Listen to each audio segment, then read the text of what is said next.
सभी संतों, भक्तों, माताओं ने अपने अपने अनुसार अपने उद्गार, हृदय के उद्गार व्यक्त किए। यथार्थ में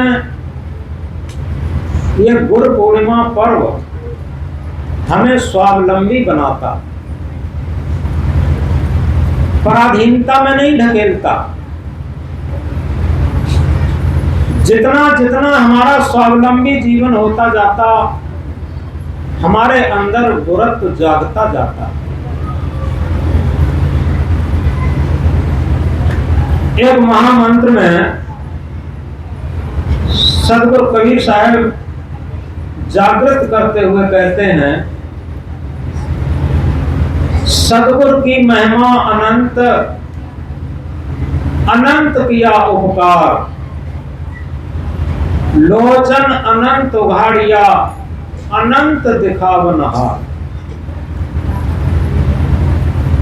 सदगुरु की महिमा अनंत है। अनंत कहते हैं जिसे मापा न जा सके। दुनिया के माता पिता के उपकार को भी मापा जा सकता है, शिक्षक के उपकार को भी मापा जा सकता है, डॉक्टर के उपकार को भी मापा जा सकता है। संसार में जितने भी संबंध हैं, सबके उपकार को मापा जा सकता, लेकिन सच्चे सद्गुरु का जो उपकार है वो मापा नहीं जा सकता। बोलो सदगुरु कबीर साहब की। माताएं थोड़ी देर शांति का सहयोग दें। अभी थोड़ी देर में ही भंडारा शुरू होगा। अभी एक माता ने समय भी मांगा था बीच में, लेकिन हमें मालूम है लोग बहुत देर से बैठे हुए हैं, कार्यकर्ता से लेकर। और यहाँ की विशेषता यही है कि निर्धारित समय पर ही सब काम होते। समय का सबसे बड़ा महत्व है। तो सभी लोग थोड़ी देर शांतिपूर्वक व्यवस्था बनाए रखें। तो हम एक महामंत्र कह रहे थे, सद्गुरु की महिमा अनंत, अनंत किया उपकार। अनंत कहते हैं जिसे मापा न जा सके, जिसका कोई आदि अंत न हो, ऐसा उपकार किया। यथार्थ में ऐसा उपकार क्या होता है, इसी मंत्र में बताया, लोचन अनंत उघाड़िया। हमारे अंदर एक अनंत नेत्र होता। ये दोनों आंखें जो खुली हुई हैं, ये अनंत नेत्र नहीं है। इनसे आदि अंत सहित जो चीज है वही दिखाई देती। लेकिन एक चीज ऐसी भी है जो आदि अंत रहित है, जिसका न कोई आदि है न कोई अंत है, आदि अंत रहित, जिसे अनंत कहते हैं। उस अनंत को देखने के लिए अनंत नेत्र की ही जरूरत है। इस बात को बहुत गहराई से समझें। आज विज्ञान के द्वारा, सूक्ष्मदर्शी यंत्रों के द्वारा बहुत छोटी छोटी चीजों को हम देख सकते, लेकिन वो छोटी चीजें भी आदि अंत सहित हैं, आदि अंत रहित नहीं है। और जिस चीज को देखने के लिए बात कही जा रही है, जिस सत्य को देखने के लिए बात कही जा रही है, वो आदि अंत है, आदि अंत रहित है। उसी को अनंत कहते। सदगुरु कहते हैं, लोचन अनंत उघाड़िया,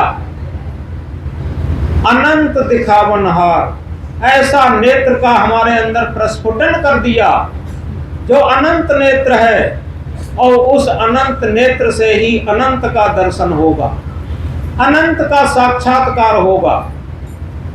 तो कहा है परख नहीं सकती हैं रत्नों को हर इंसान की आंखें, परख नहीं सकती हैं रत्नों को हर इंसान की आंखें। दिखाई सत्य क्या देवे, दिखाई आत्म क्या देवे, दिखाई परमात्म क्या देवे, जब तक नो ज्ञान की आंखें। सत्य के ये पर्यायवाची शब्द हैं। जितने भी शब्द गढ़े गए मत मतांतर के द्वारा, मत मजहबों के द्वारा, केवल उस सत्य के लिए ही गढ़े गए और यथार्थ में उस सत्य का दर्शन, उस सत्य का साक्षात्कार केवल अनंत नेत्र से ही हो सकता। और उस अनंत नेत्र का प्रस्फुटन सद्गुरु करते। इस बात को बहुत गहराई से समझें। यह कोई पराधीनता नहीं है, यह पूर्ण स्वतंत्रता है, यह स्वावलंबता है। हम जीवन भर परावलंबता में रहते हैं। जो लोग मन की गुलामी में जीवन व्यतीत करते हैं वो क्या समझते हैं कि हम स्वतंत्र हैं? क्या कहते? हम किसी की नहीं बात मानते, हम अपने मन की बात मानते। थोड़ा हम गहराई में उतर करके बात समझें। जो केवल अपने मन की बात मान के चलता है वो सबसे बड़ा पराधीन। और जो मन के आयाम से पार सत्य चेतना की बात, सत्य चेतना की आवाज, सत्य चेतना के स्वभाव के अनुरूप जीवन बनाता, वही स्वतंत्र जीवन है, वही मुक्त जीवन है, वही शांत जीवन है और वही स्वावलंबी जीवन है। तो इस प्रकार सद्गुरु जागृत करते हुए कहते हैं, सद्गुरु की महिमा अनंत। इसलिए महिमा नहीं है कि वो हमारे पापों को काट देंगे। इन लोगों को भ्रम रहता है, गंगा नहा लो पाप कट जाएंगे, तीर्थ कर लो पाप कट जाएंगे, पूजा कर लो पाप कट जाएंगे। लेकिन ये पाप कटने का सही तरीका नहीं है। क्यों नहीं है? वो इसलिए नहीं है कि बाहर से हम कोई भी औपचारिकताएं निभाएं। जैसे किसी अटैची या बक्से में कपड़े रखे हैं और ऊपर से हम बरसों साबुन पानी मलते रहें, लेकिन अटैची के अंदर के कपड़े साफ नहीं हो सकते। याद रखें, आप प्रयोग करके देखिए। अटैची में रखे हुए कपड़ों के को साफ करना है तो अटैची के ऊपर बरसों साबुन पानी मलते रहें, अटैची के अंदर के कपड़े साफ नहीं होंगे। अगर अटैची के अंदर के कपड़े साफ करने हैं तो जब तक हम अंदर के कपड़ों को निकाल करके साफ नहीं करेंगे, अंदर के कपड़ों पर साबुन पानी नहीं मलेंगे, तब तक अंदर के कपड़े साफ नहीं होंगे। और इसीलिए कहा, तीर्थ गए 3 जने चित चंचल मन चोर, तीर्थ गए 3 जने चित चंचल मन चोर, एको पापन काटिया लादन 10मन और। तीर्थ में गए चित के चंचल मन के चोर कामी लोग, वहां एक भी पाप कटा बटा नहीं, 10 मन लाद और लाई। कटते तो हैं, झाले झुमके कटते हैं, जंजीरें कटती हैं, ये तो सब कटते हैं, लेकिन पाप कटने का कोई ये तरीका नहीं है। ये वैज्ञानिक तरीका नहीं है, कारण कार्य की व्यवस्था का तरीका नहीं है, आध्यात्म वैज्ञानिक तरीका नहीं है। जिस तरीके से कहीं पर आग लगी हो और हम तीर्थ करें, व्रत करें, पूजा पाठ करें, माला घुमाएं, तो आग नहीं बुझेगी। आग बुझाने का तरीका है, आग का विरोधी पानी हम डालना शुरू कर दें, आग बुझ जाएगी। ये आग बुझाने का तरीका है और ये शाश्वत तरीका है, यूनिवर्सल तरीका है, सार्वभौमिक। किसी भी मत के हो, किसी भी मजहब के हो, जिस तरीके से पानी पीकर प्यास जाती है, ये सार्वभौमिक है। और इसी तरीके से जो सार्वभौमिक धर्म होता है, सार्वभौमिक सिद्धांत होता है, सार्वभौमिक सूत्र होता है, वो सबका होता है। वो कारण कार्य की अटूट व्यवस्था होती। अगर हमने पाप किए हैं तो पाप का विरोधी है पुण्य, परमार्थ। देखो रामायण की चौपाई भी कहती है, बहुत सुंदर, हम समझ नहीं पाते। परहित सरिस धर्म नहीं भाई, परहित सरिस धर्म नहीं भाई, पर पीड़ा सम नहीं अधर्म, नहीं अधमाई। परहित के समान दुनिया में कोई धर्म नहीं, और पर पीड़ा के समान दुनिया में कोई अधर्म नहीं। अब हम विचार कर लें, यदि हम परहित का कार्य कर रहे हैं तो निश्चित है अपने पापों को काटने का काम कर रहे हैं।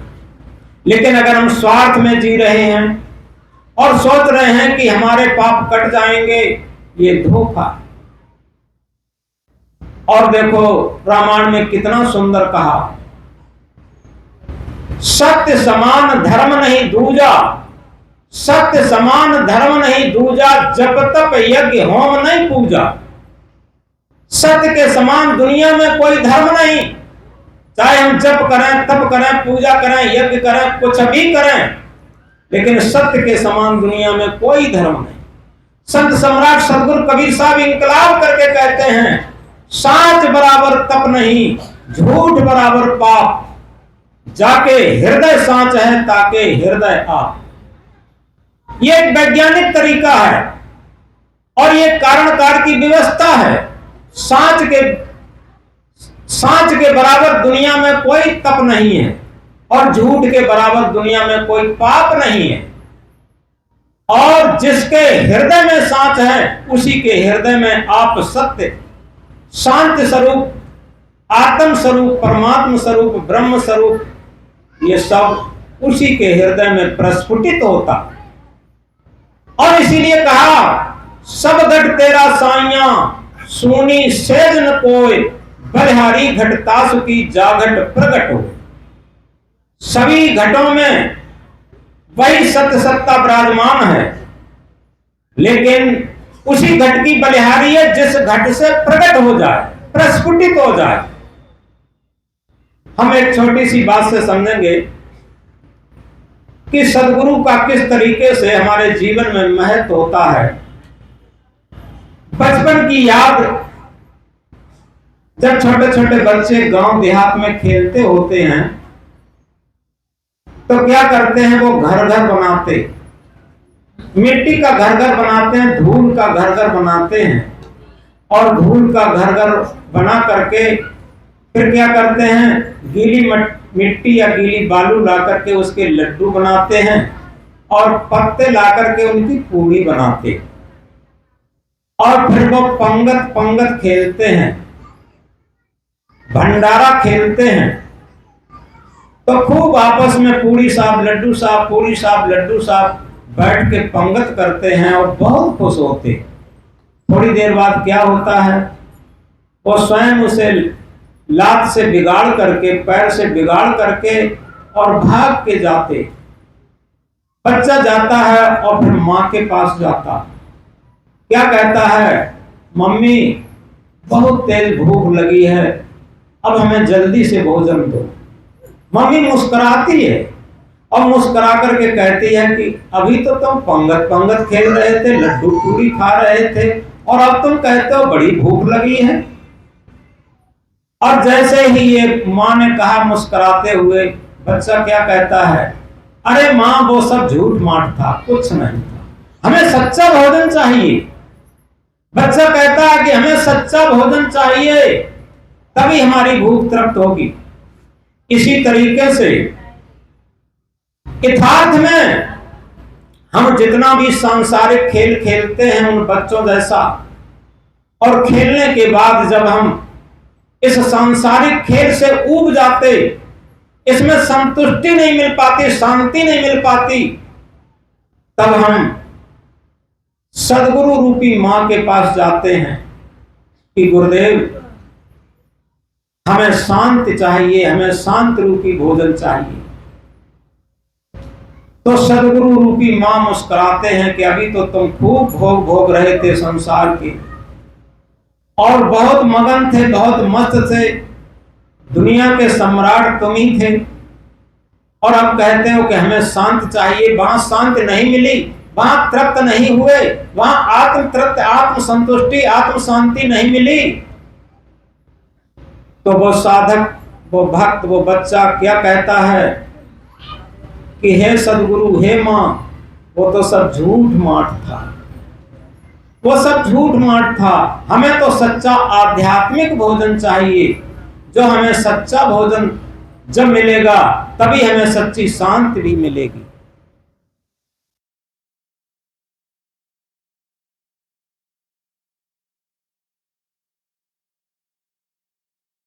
तो इस तरीके से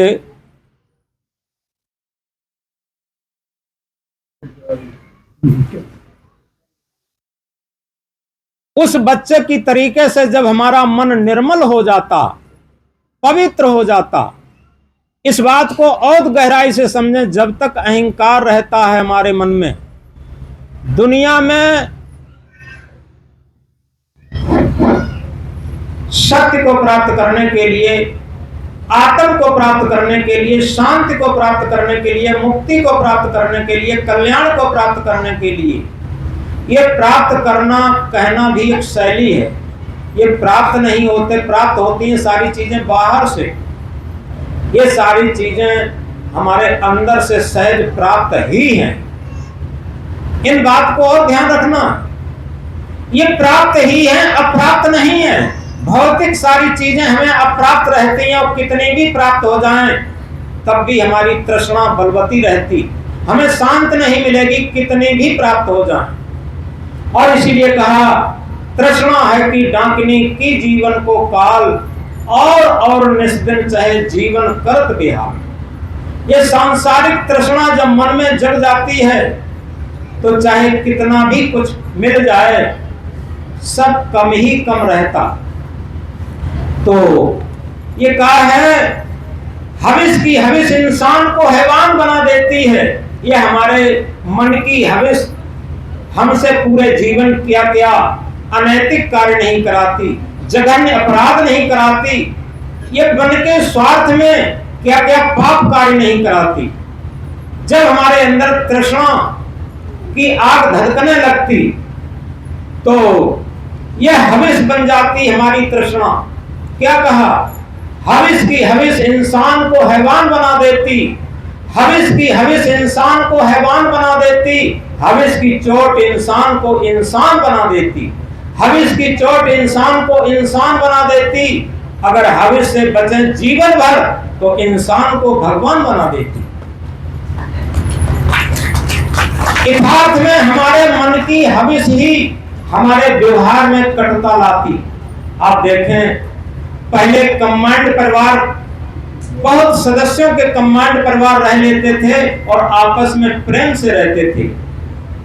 हमने देखा था जब हमारा विद्यार्थी जीवन था तो बहुत बड़े बड़े परिवार इकट्ठे रह लेते थे, और जो माता भोजन बनाती थी तो कई लोग होने से, बार बार सब्जी परसवाने से, यदि सब्जी खत्म हो गई तो माँ कभी ये शिकायत नहीं करती थी, चटनी बट के रोटी खा लेती थी, ये शिकायत नहीं करती थी आज हमें सब्जी नहीं मिली।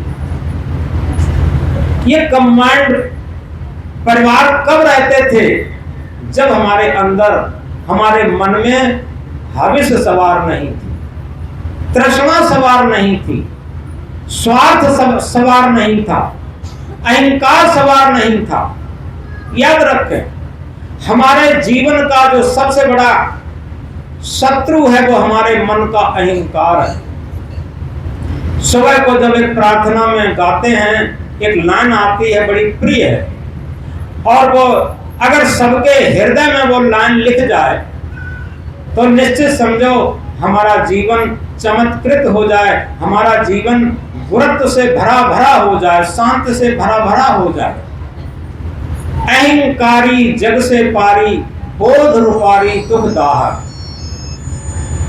अहंकारी निरहंकारी जग से पारी, केवल और केवल निरहंकारी मन ही इस भव दुख से पार हो सकता, और इसके अलावा कोई भी उपाय नहीं है। आप तीर्थ व्रत पूजा पाठ यज्ञ हवन सारे सब कुछ करते रहिए, लेकिन यदि मन का अहंकार न मिटा तो निश्चित है हमारे मन के विकार नहीं मिटेंगे किसी कीमत पर। देखो रामायण की चौपाई क्या कहती है, निर्मल मन सोई जन मोह पावा, मोह कपट छल छिद्र न भावा। जिसका मन निर्मल है, पवित्र है, वही आत्म स्वरूप घट घट रमैया राम स्वरूप को प्राप्त कर सकता है, शांत स्वरूप को प्राप्त कर सकता है, अन्यथा कोई उपाय नहीं। सदगुरु कबीर साहब कहते हैं, कबीर मन निर्मल भया जैसे गंगा नीर, पीछे पीछे हर फिर कहें कबीर कबीर। यथार्थ में अगर हम बात समझें तो जिसे हम धर्म कहते हैं, धर्म कोई मत मजहब नहीं है। जितने भी मत मजहब हैं वो धर्म की खोज में खड़े हुए हैं, ईजाद में खड़े हुए हैं। ये धर्म नहीं है, ये सब मत मजहब है, रास्ते हैं। सच्चा धर्म क्या होता है? धर्म धर्म तो सब कहें, मजहब धर्म ना हो। निर्मल मन का आचरण सत्य धर्म है सो। हम याद रखें, सभी लोग धर्म धर्म चिल्ला रहे हैं, और इतिहास अगर उठा करके हम देखते हैं, जितना इन मजहबों को लेकर लड़ाइयां हुई हैं और आज हो रही हैं, जितने रक्तपात इन मजहबों को लेकर के हुई हैं, उतने किसी जन जमीन जोड़ू को लेकर के नहीं हुई। पूरा इतिहास आप उठा लीजिए, वो इतिहास यहाँ कहने का समय नहीं है। हमने इतिहास पढ़ा है, बहुत झगड़े हुए हैं इन मत मजहब के पीछे, और आज भी हो रहे। यदि सभी जितने भी मार्गदर्शक हैं वो धर्म को ऊंचा न करके केवल मजहब को ऊंचा कर रहे हैं, और जिस दिन धर्म की बात कही जाए और धर्म को अपने जीवन में उतारने की बात कही जाए, फिर मजहब के नाम की सारी लड़ाइयां खत्म हो जाएंगी। याद रखें, धर्म धर्म तो सब कहें, मजहब न धर्म न बने दीवार। धर्म धर्म तो सब कहें, धर्म न बने दीवार। धर्म सिखाए एकता, धर्म सिखाए प्यार। ये धर्म धर्म सब लोग चिल्ला रहे हैं, धर्म कोई पार्टीशन बन के खड़ा नहीं होता। ये जितने भी मत मजहब हैं यही पार्टीशन बनते। तो आज गुरु पूर्णिमा पर हम एक ऐसा संकल्प लें कि हम लोग धार्मिक बने, मजहबी न बने। याद रखें, यदि हम धार्मिक बन गए तो निश्चित हम सच्चे इंसान बन जाएंगे। दो लाइन दोहरा लेंगे इसी बीच में, तब आगे बढ़ते हैं। संकल्प हो हमारा इंसान हम बनेंगे,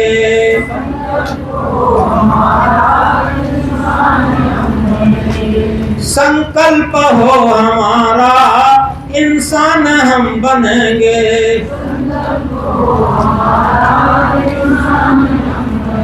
बड़े दुख की बात, हम बहुत बड़े ऊंचे ज्ञानी बनते रहते सभी लोग। अगर हिंदू के घर में जन्म गया तो हिंदू हो गया, मुस्लिम के घर में जन्म गया तो मुस्लिम हो गया, ईसाई के घर में जन्म गया तो ईसाई हो गया, पारसी के घर में जन्म, बौद्ध के घर में जो जन्म लेता है वो वैसा ही होता चला जाता। लेकिन दुख की बात है, दुख के साथ कहना पड़ता है, इंसान के घर में जन्म लेना, आज जन्म लेकर के आज तक कोई इंसान क्यों नहीं बन पाता? सबसे बड़ी बात यह है, हम सबसे पहले इंसान के घर जन्म लेते हैं। कोई बच्चा इंसान के रूप में जन्म लेता है, और फिर इंसान क्यों नहीं बन पाते? क्योंकि हमारे अंदर इंसानियत नहीं रहती। और इसीलिए ये लाइन बड़ी हृदय स्पर्शी है और हृदय पर अंकित करने के लिए है आज गुरु पूर्णिमा पर कि अगर हम सच्चे इंसान बन गए, पति पत्नी का झगड़ा खत्म, पिता पुत्र का झगड़ा खत्म, सास बहू का झगड़ा खत्म। ये सारे झगड़े इंसानियत के बिना, धन के बिना नहीं। पहले लोग सोचते थे जब गरीब थे और जब शिक्षा भी नहीं थी तब कहां झगड़े होते थे? जब लोग गरीब थे और शिक्षा भी ज्यादा नहीं थे तब कहां झगड़े होते थे? क्या हुआ कि हमारे अंदर चतुराई बढ़ गई, चालाकी बढ़ गई। सूत्र क्या कहता है? चतुराई चौपट करे, चतुराई चौपट करे, अहंकारी गोता खाए, सीधा साधा सरल जीवनता आत्म पद दर्शाए। सीधा साधा सरल जीवनता शांति पद दर्शाए।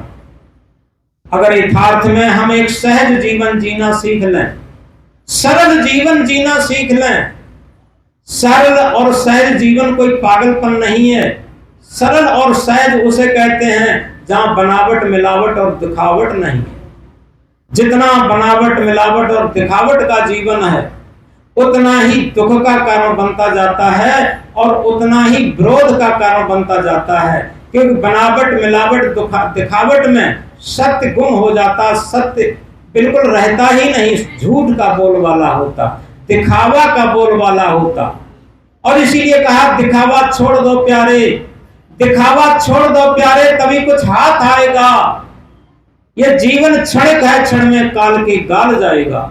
जितना धर्म के नाम पर, भक्ति के नाम पर, पूजा पाठ के नाम पर, इंसानियत के नाम पर जितना भी दिखावा है वो सब छोड़ दिया जाए तो निश्चित हम एक स्वच्छ मानव बन जाएंगे, एक पवित्र मानव बन जाएंगे, सच्चे इंसान बन जाएंगे। सच्चा इंसान ही सच्चा धार्मिक हो सकता, इसके बाद कोई नहीं, याद रखिए। तो इसलिए हमने एक लाइन दोहराई थी, संकल्प हो हमारा इंसान हम बनेंगे। इंसान बन गए तो भगवान भी बनेंगे। जितने भगवानों की उपाधि है वो सच्चे इंसान होकर के जिए। यथार्थ में मनुष्य होकर के जन्म तो ले लेता है लेकिन मनुष्य होकर के जी नहीं पाता, और जब मनुष्य होकर के जी नहीं पाता तो मनुष्य होकर के मर नहीं पाता।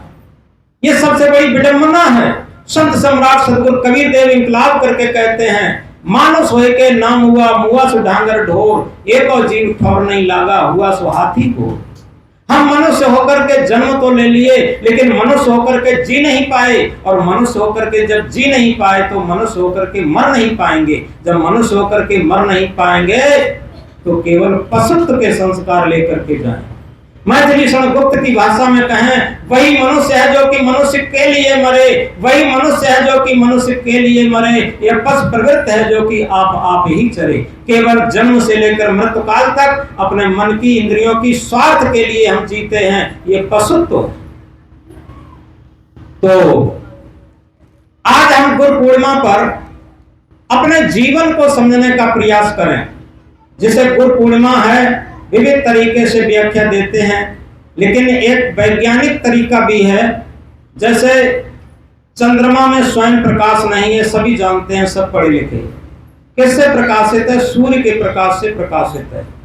और घटता बढ़ता इसीलिए है कि पृथ्वी के आड़ में जितना चंद्रमा दिखाई देता है उतने पर प्रकाश होता जाता है, और जब पूर्णमासी आती है, पूर्णिमा होती है, तो पृथ्वी और चंद्रमा और सूर्य के बीच में पृथ्वी की कोई छाया नहीं रहती और पूर्ण प्रकाश सूर्य का मिलता रहता, और तभी पूर्णमासी हो जाती है, उसे पूर्णिमा कहते हैं। यहाँ क्या है शब्द? इस शब्द को समझे, गुरु पूर्णिमा। एक बात और शास्त्रों में बताई है, हमारे मन का देवता चंद्रमा। तो जैसे चंद्रमा बिना सूर्य के प्रकाश से प्रकाशित नहीं हो सकता, ऐसे ही हमारा मन आत्मा रूपी सूर्य के प्रकाश के बिना प्रकाशित नहीं हो सकता। इस बात को और गहराई से समझें। हमारे मन का स्वार्थ जितना आत्मा और मन के बीच में बना रहता है, आत्मा का डायरेक्ट आत्मा रूपी सूर्य का प्रकाश मन पर नहीं पहुंचता। और जब हमारा स्वार्थ खत्म हो जाता, अहंकार खत्म हो जाता, बीच से हट जाता, तो डायरेक्ट निरंकारी मन जब हो जाता, आत्मा का पूर्ण ज्ञान, आत्म ज्ञान जिसे कहा, वो मन पर पड़ता है। और जब मन पर पड़ता है तो मन पूर्ण प्रकाशित हो जाता, उसे कहते हैं गुरु पूर्णिमा। आत्मा रूपी गुरु का पूर्ण प्रकाश जब मन को मिलता है, और मन जिस दिन पूर्ण प्रकाशित हो जाता है, उसी दिन हमारे अंदर पूर्णिमा प्रकट हो जाती है, गुरु पूर्णिमा प्रस्फुटित हो जाती है। क्योंकि संसार में सवेरा तब होता है जब सूर्य निकलता, लेकिन आध्यात्म में सवेरा तब होता है जब हमारा जीवन जागृत हो जाता, जब गुरु का ज्ञान, आत्मा रूपी गुरु का ज्ञान हमारे मन पर पूर्ण प्रभावित हो जाता, उसी दिन सवेरा हो जाता है, अन्यथा पूरे जीवन सवेरा नहीं होता। तो इसलिए इस सूत्र को हम याद रखें, जिस दिन हमारी आत्मा के ज्ञान का सूर्य, जिस दिन हमारे आत्मा रूपी सूर्य का ज्ञान हमारे मन को पूर्ण प्रकाशित कर देता, उसी दिन हमारे अंदर गुरु पूर्णिमा का ये महान पर्व प्रस्फुटित हो जाता। तो इसलिए आज गुरु पूर्णिमा महान पर्व है और इस पर्व पर हम अपने जीवन को थोड़ा संकल्पवान बनाएं। क्योंकि क्या संकल्पवान बनाएं? सबसे बड़ी संपत्ति न सोना है, न चांदी, न धन है, न दौलत, मकान है, न महल, हमारा मन है सबसे बड़ी संपत्ति। और वो मन कब है? जब हमारा मन पवित्र हो, निर्मल मन हो। एक दार्शनिक की अगर भाषा से कहें, श्रेष्ठ मन वाले प्राणी को मनुष्य कहते। दुनिया में जितने भी प्राणी हैं मनुष्य के अलावा, उनके पास इतना श्रेष्ठ मन नहीं है। श्रेष्ठ मन वाले प्राणी को मनुष्य कहते, मन श्रेष्ठ प्राणी को मनुष्य कहते। जब अब विचार करें, जितना हमारा मन श्रेष्ठ है उतने ही अंश में हम मनुष्य हैं, और जितना हमारा मन गंदा है, स्वार्थी है, लोलुपी है, उतने ही हम पशुत्व के अंतर्गत हैं। वही मनुष्य है जो कि मनुष्य के लिए मरे, वही मनुष्य है जो कि मनुष्य के लिए मरे, यह पशु प्रवृत्ति है जो कि आप ही चले। तो बहुत अधिक न कहकर के हम कुछ अंत में सूत्री बातें कहकर के बात बंद करेंगे। गुरु पूर्णिमा पर एक बात और याद रखेंगे।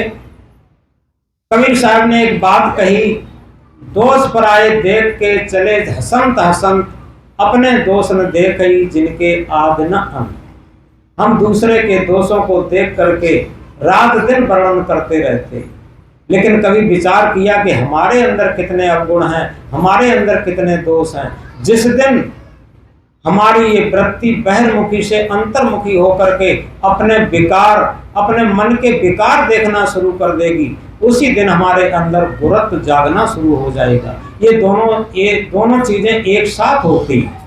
जब तक हमें अपने विकार दिखाई नहीं देंगे, तब तक हमारे अंदर गुरुत्व नहीं जागेगा। ये सूत्र है।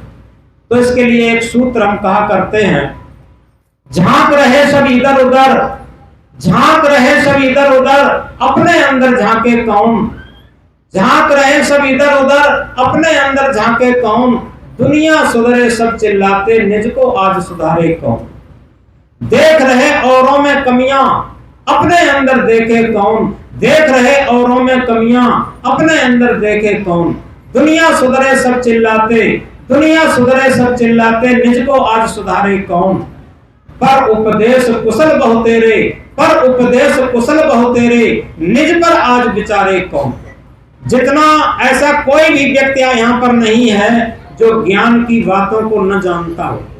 सबके अंदर रहता है कि हमें बहुत कहने को मिल जाए, लेकिन याद रखें, हम जीवन भर एक भजन न गा पाए, जीवन भर कहीं प्रवचन न कर पाए, जीवन भर कोई हमें भक्त न कहे, जीवन भर कोई भी संत गुरु न कहे, कोई बात नहीं।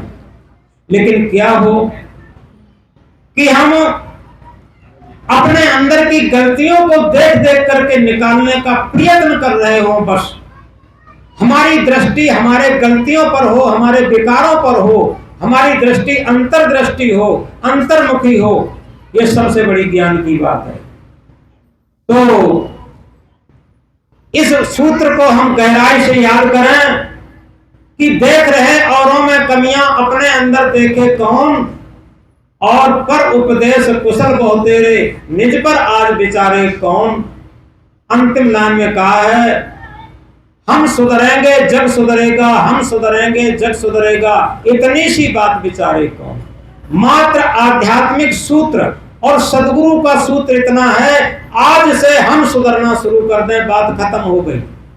यानी जब तक हम सुधरना शुरू नहीं करेंगे, जैसे महात्मा बुद्ध ने कहा अप दीपो भव, हम अपना दीपक स्वयं बने।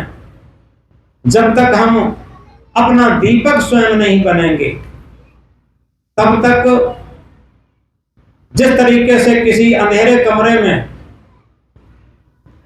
अगर हम कोई भी तरीका अपनाएं लेकिन अंधकार नहीं जा सकता, एक ही तरीका है, वो है यूनिवर्सल सार्वभौमिक, क्या? दीपक की उपस्थिति, प्रकाश की उपस्थिति। जिस क्षण हम दीपक की उपस्थिति कर देंगे, अंधकार तिरोहित हो जाएगा, अंधकार भाग जाएगा। इसी तरीके से हम अपने अंदर ज्ञान के दीपक का प्रकाश, और वो कौन सा ज्ञान? गुरु का ज्ञान। और गुरु कौन? आत्मा रूपी गुरु का ज्ञान, पोथियों का ज्ञान नहीं। संत सम्राट सदगुरु कबीर साहब इसीलिए इनकलाब करके कहते हैं, पोथी पढ़ पढ़ जग हुआ पंडित भया न कोई, ढाई आकर प्रेम का पढ़े सु पंडित हो। यथार्थ में अगर हम उस ज्ञान को अपने अंदर धारण करना शुरू कर दिए, क्योंकि धारण करे तो धर्म है, धारण करे तो धर्म है, नहीं तो थोथी बात। सूरज हो गए तो दिवस है, नहीं तो काली रात। अगर हमने धारण करना शुरू कर दिया तो धर्म हो गया, धर्म शुरू हो गया। और केवल कहते रहे और धारण नहीं करते, कहते हैं करते नहीं, मुख के बड़े लवार, ऐसे नर धक्का खाएंगे साईं के दरबार। यथार्थ में हम कहना तो बहुत जानते, लेकिन उस पर चलना नहीं जानते, अपने आचरणों में उतारना नहीं जानते। एक अंग्रेजी के कोटेशन में अगर कहें, action speak louder than words, कर्मों की धुन शब्दों से ऊंची होती है। हम बहुत बड़े गायक, प्रवक्ता, कलाकार कुछ भी ना हो, लेकिन अपने आचरणों में उस ज्ञान को उतारते हो। आगे क्या कहा? Character is the transcription knowledge into action, ज्ञान का क्रिया में बदलना ही आचरण है। जैसे हम आचरण कहते हैं, जो महापुरुषों के द्वारा हमें मिला है, वो आचरण तब आएगा, उस ज्ञान को अपने जीवन में उतारना शुरू कर दें, अपने आचरण में उतारना शुरू कर दें, तभी समझो हमें आदर्श मिल पाएगा, तभी हम अप दीपो भव हो पाएंगे। याद रखें। तो एक छोटी सी बात कह के बात बंद कर देंगे, क्योंकि माताओं की भी सही समझ में आएगा। और एक लड़के की शादी होके आई, बहू घर में आई और 2-4 दिन ही हुए थे। सासू माँ ने बहू से कहा कि बहू, हमारा पड़ोस में बुलावा आया है, हमें पड़ोस में जाना है, थोड़ी देर में दिन छुप जाएगा, देखना अपने घर में अंधेरा ना आ पाए, इसका पूरी तरीके से प्रयास रखना। तो बहू ने कहा ठीक है माँ, आप जाइए, हम पूरा प्रयास करेंगे, अपने घर में अंधेरा नहीं आ पाएगा।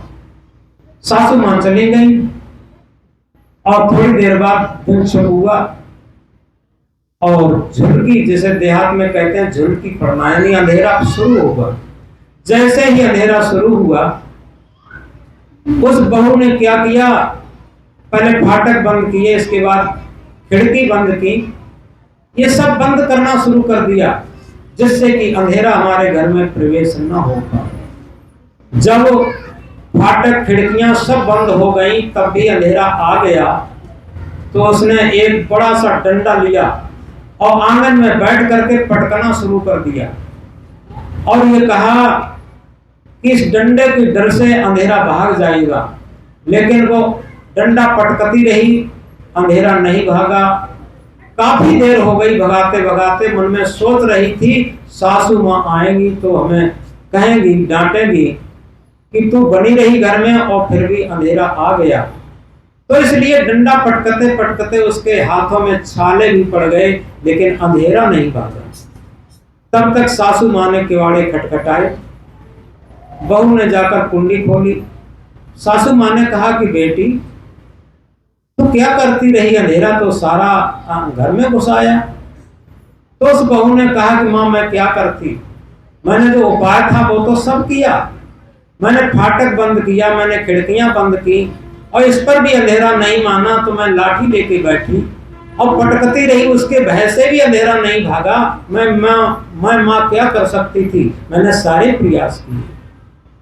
माँ ने समझाया कि बेटी ये डंडा से पटकने से नहीं जाएगा, ये किसी पूजा पाठ से भी नहीं जाएगा, केवल और केवल एक ही उपाय है, तो दीपक जला देती, प्रकाश की उपस्थिति कर देती, अंधेरा भाग जाता। क्योंकि ये प्रकाश पॉजिटिव चीज है, अंधकार नेगेटिव चीज है। जब हमारे अंदर सकारात्मक विचार खत्म होते हैं, धर्म के विचार खत्म होते हैं, भक्ति के विचार खत्म होते हैं, तो नेगेटिव विचार यानी अज्ञान का अंधेरा हमारे अंदर होता है। तो इस तरीके से माँ ने कहा चल तुझे मैं आज प्रैक्टिकल करके बताऊं। तो माँ ले जाती है, सासू माँ ले जाती है, एक दीपक रखा था, वहीं पर माचिस रखी थी, माचिस उठाई और बहू से कहा देख ये तीली माचिस में रगड़ के और दीपक की बाती पर लगा दे। लगाई एकदम, और दीपक प्रज्वलित हो गया, अंधेरा भाग गया। बहू बहुत खुश हुई, माँ ये तो अच्छा उपाय है। तो सासू माँ ने कहा बेटी ये ओरिजिनल उपाय है, ये शाश्वत है, ये सत्य उपाय है कि अंधकार को भगाने के लिए न किसी पूजा पाठ की जरूरत है, न किसी तीर्थ व्रत की जरूरत है, केवल और केवल जरूरत है प्रकाश की उपस्थिति की, बस। सासू माँ ने आगे कहा इसी तरीके से बहू बेटी और सुन, हमारे अंतःकरण में भी अज्ञान का अंधेरा रहता है, स्वार्थ का अंधेरा रहता है, मन की लोलुपता रहती है, उसका अंधेरा रहता है, और उसको भगाने के लिए एक गुरु की जरूरत है। जैसे दिया सलाई भी रखी थी, दीपक भी रखा था, लेकिन दिया सलाई स्वयं ऑटोमेटिक उसे नहीं जला सकती थी दीपक को, उसके जलाने के लिए किसी दूसरे की जरूरत होती है। ऐसे ही सारा ज्ञान हर मनुष्य के अंदर विद्यमान है। सब घट तेरा साइया सूनी से जन कोई, सदगुरु कहते हैं ऐसा कोई घट नहीं है जो सूना हो, सबके अंदर वही सत्य सत्ता, आत्म सत्ता, परमात्म सत्ता, ब्रह्म सत्ता, सुप्रीम पावर सत्ता सबके अंदर विराजमान है, कोई भी घट सूना नहीं है। लेकिन बात क्या है, बलिहारी घटता सुखी जा घट प्रकट हो, उसी घट की बलिहारी है जिस घट से प्रकट हो जाए, और उस प्रकट करने के लिए हमें अप दीपो भव होना पड़ेगा, हमें सदगुरु की शरण में जाना पड़ेगा, उस सदगुरु की शरण में जाना पड़ेगा जो सदगुरु स्वयं प्रयोग करके तुम्हें बता दे कि इस तरीके से वास्तव में जैसे सासू माँ ने बहू को बताया था, इस तरीके से घर का अंधकार जा सकता। और इसी तरीके से वो भी माँ है, सदगुरु रूपी माँ, वो तुम्हें बता देगा, वो आपको बता देगा क्या, किस तरीके से हम मन के आयाम से पार, क्योंकि जब मन शरीर अशरीरी अवस्था में होगा, मन अमन की अवस्था में होगा, इंद्रियां अतीन्द्रिय अवस्था में होंगी, तो हम मन के आयाम से पार आत्मज्ञान के प्रज्वलित अवस्था में होंगे, जिसे अपदीपो भव कहते हैं। जैसे संत सम्राट सदगुरु कबीर साहब ने कहा है, आत्मज्ञान बिना नर भटके, कोई मथुरा कोई काशी, पानी में मीन प्यासी, मोय सुन सुन आवे हांसी। आगे उसमें कहा है, जाको ध्यान धरे विधि हरिहर, मुनिजन 188। छोड़ दीजिए आप बात सारे शास्त्रों की, सदगुरु क्या बताते हैं, जिसका ध्यान विधि यानी ब्रह्मा, हर कहते हैं विष्णु, हर कहते हैं शंकर, जिसका ध्यान ब्रह्मा विष्णु महेश और मुनिजन 188, 88,000 मुनिजन यानी ऋषि मुनि सब धरते हैं। और क्या कहा, सो तेरे घट में विराजे परम पुरुष अविनाशी, वो तेरे घट में ही परम पुरुष अविनाशी विराजमान है। और आगे क्या कहा, है हाजिरता दूर बतावे, दूर की बात निराशी, भूले हुए लोग जो हाजिर हजूर हमेशा उपस्थित है। आप देखें जन्म से लेकर मृत्यु काल तक जो सत्य आत्मा है वो हमारे शरीर में हमेशा विराजमान सत्य सत्ता रहेगी। जब तक सत्य सत्ता विराजमान है तब तक हमारा जीवन चलता है, और जब सत्य सत्ता नहीं रहेगी तो जीवन ही नहीं होगा। तो इसलिए कहीं इसे ढूंढना नहीं है, खोजना नहीं है, ये तो सहज प्राप्त ही है।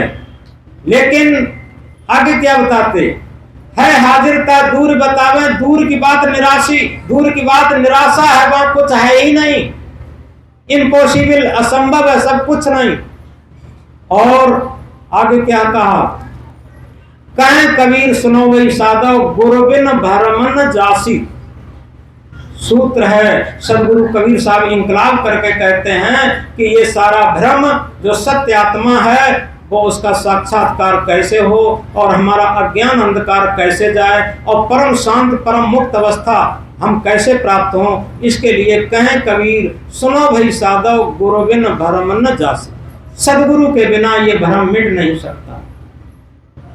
तो आए इस गुरु पूर्णिमा पर हम अपने अपने सदगुरु का सम्मान करते हुए और आज से एक संकल्प लें, दुनिया में सबका सम्मान न हो पाए, अगर हमने अपने आत्मा रूपी गुरु का सम्मान कर लिया तो क्या होगा, वो माता पिता की भी बात मानेगा, वो सास ससुर की भी बात मानेगा और वो संत गुरु की भी बात मानेगा। और जिसने अपने आत्मा रूपी गुरु की बात की अवहेलना कर दी, न वो माता पिता की बात मानेगा और न संत गुरु की बात मानेगा, न सास ससुर किसी की बात नहीं मानेगा। ये सूत्र की बात है। और न धर्म की और न पोथी पुराण किसी की बात नहीं मानेगा, केवल मन की स्वार्थ की बात मानेगा। इसलिए हम जब आत्मा रूपी गुरु की बात मानने के लिए यहाँ से संकल्पित होके जाएंगे, आपको किसी तीर्थ की जरूरत नहीं है, किसी पूजा की जरूरत नहीं है, किसी पाठ की जरूरत नहीं है। आपके अंदर स्वयं सारे तीर्थों का तीर्थ, सारे पाठों का पाठ और कहना चाहिए सारे सत्यों का सत्य आपके अंदर प्रस्फुटित हो जाए। और इसीलिए कहा था कि परख नहीं सकती हैं रत्नों को हर इंसान की आंखें, दिखाई सत्य क्या देवे, दिखाई आत्म क्या देवे, दिखाई परमात्म क्या देवे, जब तक न हो ज्ञान की आंखें। इन ज्ञान की आंखों से ही हमारे अंदर गुरुत्व जागेगा और जब गुरुत्व जागेगा तो निश्चित है हमारा सारा अज्ञान भागेगा, हमारे सारे बंधन कटेंगे और हम परम शांतिमय जीवन जिएंगे।